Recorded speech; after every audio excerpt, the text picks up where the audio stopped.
Uh-huh. Hello, Wanda. Hello, Ken. So, tell me a little bit how you felt yesterday, how you think the guided reading went. Okay.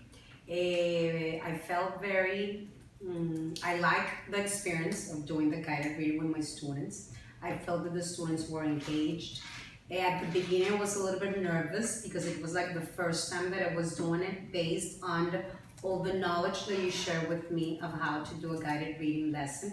But through the minutes that I started with my students, I think that I started applying all the strategies that I learned, and the students were engaged answering the questions, and at the end, like doing the important part of the guided reading, that was different types of questions through a read. I agree. In fact, I think I know the first time is always like a little bit of trial and error, but the idea is that the more we do this, the more comfortable you will feel. And I know, and when it was my first guided reading, the very first time I did it was also I was also very nervous, and I was also like, am I doing this okay? Is this normal? Or oh my God, what's gonna happen? What happened if am I asking the right questions, or am I picking the right books, and so on. So going back to that, for the next time you do the guided reading, what do you think you will take into account for choosing the correct book? The lexile, I think it's very important that you choose the correct lexile so the students are engaged with the reading, because I think that's essential that they're engaged. I think that group that I had, it was on level, so they were engaged, they understand the questions, they even asked different questions like the vocabulary, what's the definition, because it was the book appropriate to their level. So I think that the first thing that it's the most important part is choosing a book that is according to the level of the students. I agree. So, what did you feel the moment you saw that you finished reading and it was the time to start reading aloud? What did you feel? What did you feel in the moment you saw them reading and you saw that they were capable of reading that kind of text? When as a teacher, I was really proud of my students, but it was the moment that I can start confirming things about students and knowing more about my students in order to help them to get better in that reading level. So what I did was, the first impression was I was really proud, but I knew that it was a group that was on level. But then I confirmed each student if they were doing the decoding fluency, and then having that data is going to help me to help the students to go to the next level of reading. Exactly. Yeah, I agree. Were there moments, because you said before that they were engaged? Except for one student. Okay, tell me more about Mateo. that. I had Mateo, and he was not following the reading. I was like One that constantly, was sitting here next to you. like, Mateo, you need to follow the reading. Even though he answered the questions when I asked the question, but when we were doing exactly the guided reading, he was not following, so I had to call his attention several times. It was the only one student that I saw that he was not engaged. And what evidence can you mention of the other students that show you the sign of they are being engaged here? They were participating, they were asking questions, not even the question that I asked, but they had other questions about the reading. So I think that was a very good sign. They were following the reading too. So even though a friend was answering, they wanted to answer too. And I was like, let's respect that everyone's gonna participate. Yeah. So that when you realize that your students, when you are doing those type of questions, they want to answer, it's because they are engaged and they understand the reading too, both grades. Yeah, I agree. In fact, I like the way the guided reading went out. I liked the questions you asked them. I think you were very strategic in the questions you asked, the moment you asked them. And I like the way you went like through this, remember the reading wheel we talk about? So Yes. I like the moment you start just with like thinking within the text, and then you move into inferences, making connections. And then at the very end, when you ask them questions about thinking about the text, the moment you were asking those questions, is there a moment where you felt this question may be too hard, or this is the correct level? How do you think you could identify the correct level of the questions? When you see that the students, they cannot answer the question, you know that they are struggling with that type of question, and maybe you need to use another type. So that's why I think this type of questions help you a lot, because you realize that maybe they don't know, because it's really hard and you need to work specific in those types of questions I agree. with certain students. As you were doing the guided reading, I saw you were taking notes and you used some data. Tell me more about that data. What kind of data was it and what did you use it for? I wanted to know, as I said, if each student, the fluency that they had, if they were decoding, if they had comprehension. So while they were answering, I was trying like to check. I had a column, each student, and I had decoding, fluency, comprehension, inference, and if they answered the question correctly, I put a check. So at the end, I knew like, okay, these students are doing it properly. Next time, I can even challenge them with another Excel, with a little bit more, a complex book. So it was at the end exactly like the strategy used in order to know my students better in that reading skill. And for being the first time that you did the guided reading, I think it went quite well. Congratulations. I wish the first time I did my guided reading went as good as it was. Well, I had the notes that you shared with me, so it helped me a lot because of course I had like the model, start with the genre, then making predictions about the book, and then you start reading the book, then each student, so like having the model or the guide helped me because I knew how was it, and also I had the experience of observing you. So when you observe someone, I think that you learn a lot because you have that experience. Not only that you read information and then you start, but that experience of observing someone and then doing it, I think it's great. I think we keep working in that way. I mean, the results will show the improvement, not only on a teaching side, but also on the reading performances. Something I was wondering about is, do you feel that at some point you could have shortened the guided reading section? That you said, oh yeah, maybe I spent too much time, it was a little bit too long. Yes, it was How long. do you think we could shorten it next time? Maybe having plan already like the specific questions that I'm gonna use. So once you know that, okay, I'm gonna use a vocabulary questions, comprehension and inference, and that's it. Okay. Also because when students ask questions that they were totally, I was like, okay, for example, Maria Camila, one student that, Miss, I don't understand this word, so which are the strategies? So I think those types of questions took a lot of time.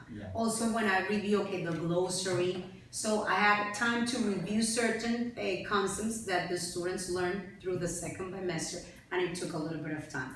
But if tips of like exactly trying to do it a little bit short, will be like having specific questions and let's do it and that's it. Especially if in a session I want to have 2 or 3 groups. Yesterday I had only the chance to do it with one group because exactly I have a little bit more time with the students. Yeah, I took some notes as you were doing the guided reading. Things I wanted to highlight, for example, as I said before, the way you, in an scaffold way, you move from, let's say, less complicated questions, like thinking within the text, into more inferential questions. I like the moment you use every question that you get from a student, you use it as an opportunity to teach them a strategy. So it's not like they ask and you answer, it's like they ask, I teach you the strategy, and you come up with the answer. I think that was a very good move. For example, Miss, I don't know this word Mesopotamia, and then you break it down, let's do it again. What happens when you don't know the meaning? Miss, we go to the glossary. I think like if we keep doing that, we are nurturing, or we are creating the reader we want to have in our students. So I think that was something I wanted to highlight. On the other hand, I think we could also sometimes focus a bit more on certain students and identify their level of fluency. Seeing fluency as that bridge that goes from decoding to comprehension. Okay. So if you see, you would see, you had students here, and then you had Sebas who was like way above. You know, he's ready for the next level.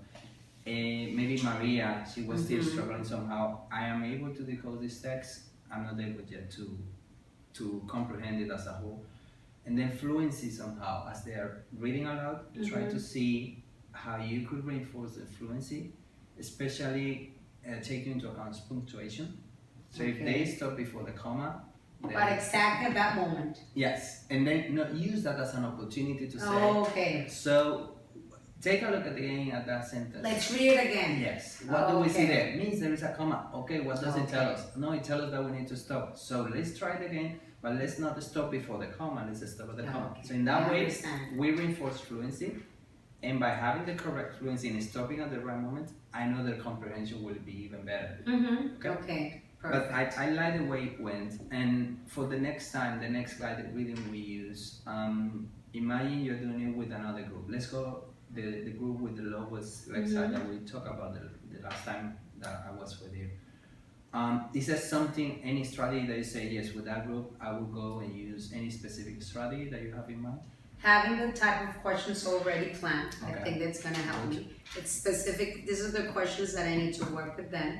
Exact the book, to choose a book that is especially with their Lexa, because I think that we need to be fair. Yes. And if I realize that there's a student that we can move them to another group, perfect, but I think that the Lexa of the book and having the exact questions for my guided reading activity. That will help me a lot. And even if you realize that maybe they are engaged, you can, if I know their questions, I can right away try to move them to another type of question that it's a little bit more complex. We're starting with those simple questions. I think it's the most important thing. And I think if we do it in that way, we don't lose that goal of helping them gain more strategies to know how to read text in a progressive level of complexity. I know when they face any other text independently, they will recall those strategies and then they will be able to do that. Okay. Honestly, I got the impression that they enjoy the guided reading session, Yes. that they learn, and that it is something that we could do somehow more frequent. So Exactly. No, I want to do it. I think, but I want to share the experience with my co-teachers, with Jason, with Eva, so they know. And they start when I plan guided reading, they know how to do it. Yes. And we need the help of the co-workers, like we did where the co-workers can do another activity while the teacher is doing that guided reading. But I think that it works on the students, they learn and they like the experience. Because they were talking, yes, it's super, the activity, the group that was missing, they were asking, when we're going to do the activity, Miss? And I say, next week, don't worry. So those are signs that you know that students enjoy the activity. also it's important what Sylvia does, because as you hear that Sylvia is in charge of the group there and that she knows what she has to do there. And then, because the idea of the students there is not like just waiting for my turn to come here, it's also to continue doing what is expected there. So keeping that good communication and reinforcing the important role of Sylvia will be key in keeping doing this. For the next time we work together, and you do a guided reading, is there anything, a goal that you say, Kenneth, I would like to work more on this, or I would like you to tell me or show me how to do something differently? No, well, I'm that type of teacher that I start doing things, and through that process, exactly, Kenneth, I need help me in this. For example, I have the question about the data, remember, how do I need, or how can I use it properly and it's friendly, and you help me, and I start doing it, and yes, you can do it. As a paper, you start doing it, and then you can pass it in a digital way. But I think that using it that right away, it's important because you need the data. So through, I think that, well, I start doing more guided reading, I will have more questions, and then I can say, okay, tell me what can I do about this. We have, when we come back in January, we will have a workshop, like the one we had last year with Vincent. Yes, okay. We will have another one, but this time I'm going to be in charge of it. And that will be the opportunity. So you're going to be the facilitator. To train you other co-teachers. So it's only on you that they see, and we have that week where we work together. And then as you say, next time you say, let's do read aloud, guided reading, share reading, that share reading, yes. They know what you're talking about, and then we can continue doing that. Andre, thank you so much. Thank you, Mr. Kenneth. Bye-bye. Bye-bye.